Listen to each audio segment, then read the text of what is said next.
Hey guys, it's Stephanie. So I'm going to do a little video on Chaturanga Dandasana. I had a request to do this and I thought it was a fabulous idea because Chaturanga is a pose that we do so much in Vinyasa and Ashtanga styles of yoga. And it's also a pose that's done incorrectly so much. It takes a lot of core and upper body strength to do Chaturanga correctly. And frankly, most of us don't really come to a yoga practice having the core and really the upper body strength necessary to do it correctly. And we do so many of them in class that if you're doing it incorrectly, you're setting yourself up for a repetitive stress injury in your shoulders in particular. And anywhere in the upper body, but the shoulders are particularly sensitive to misdoing Chaturanga because there's a lot of pressure in there, or can be. So, what I see a lot of people doing when they're new to the yoga practice, they come and they don't really know how to do Chaturanga. Maybe they come into plank pose and just kind of flop and collapse down to the floor. They don't really even get into Chaturanga. They just kind of flop down or collapse through the shoulders and get down to the floor that way. I did that. I was guilty of that for a long time. So I would say that there are 3 stages to practicing Chaturanga. 3 stages. So the first stage, I'll show you first. In any stage, in all stages, we want to start out in a good plank pose. All right? So we usually come into Chaturanga from plank pose. So common mistakes I see in plank pose are letting the hips drop, letting the pelvis get heavy, compresses the low back, and you don't have any support, from not engaging the abdominals enough. So you've got to really pull in, especially those lower abdominals.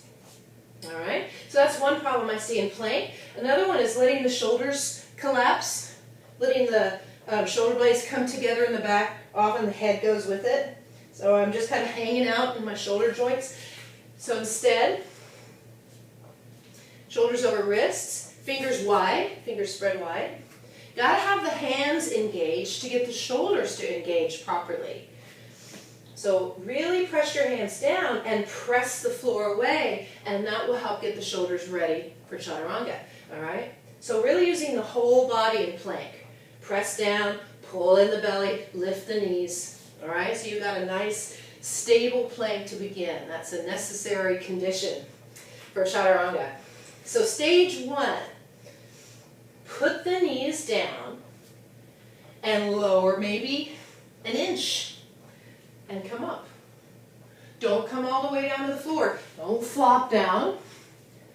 All right, just come to plank, put your knees down, lower an inch, maybe a little more, and come up. Upward facing dog or cobra.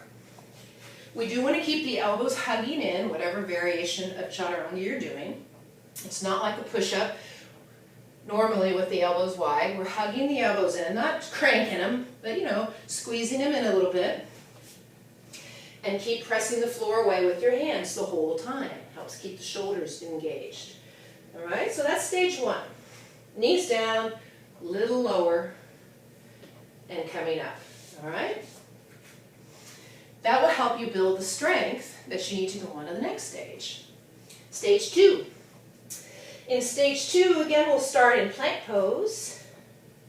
And this time we'll lower, keeping the knees off the floor, but then put them down. Makes the landing a little easier. Roll the shoulders back and just come right up into your cobra or up dog. All right? So plank, press the floor away, lower halfway or less. Again, maybe just an inch, hugging the elbows in, rolling the shoulders back. And pressing up. All right?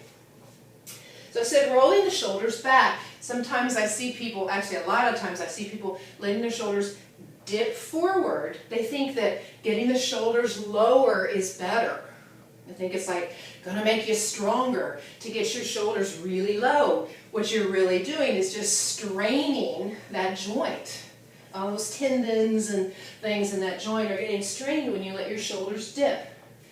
Don't let the shoulders get lower than elbows. If you want to avoid repetitive stress injury, keep your shoulders elbow height or higher. Higher is fine, and try to keep them rolling back. Not rolling in, rolling back. Okay? All right, stage 3, plank pose. We don't lower the knees at all. All right, so you got to really keep the core engaged, keep everything strong as you lower down and press up. Now it's ideal, it's not totally necessary, but it's ideal form to keep the elbows right over the wrists in Chaturanga. How do you do that when you're coming in from plank pose? Well, here's a little trick. Come into plank, and everything engaged. To keep the elbows over the wrists, come forward. So take your heels forward and then lower and then press up. So that's stage 3. Not putting the knees down at all. Rolling forward, shoulders no lower than elbows, and press up. All right? So remember that less is more in Chaturanga. You don't get further by letting your shoulders dip down. You're only setting yourself up for repetitive stress injury in your shoulders. So on the days when you feel a little tired, a little sore, a little creaky, do the second version, putting the knees down as you lower down. I do that on the days that I'm kind of tired or a little sore because I worked too hard the day before or something like that. So don't be afraid or ashamed to pull back, do a modified version of the pose, because that will really help you build the strength that you need to do the pose correctly, safely, and to get stronger in time. All right? So just remember, shoulders no lower than elbows. That's a really key thing in Chaturanga. Okay? So I hope you find that helpful. Stick with it. It takes some work and some patience to get there, but you will. If you work those stages, you'll get to the full Chaturanga. All right? So hope to see you on the mat soon. Namaste.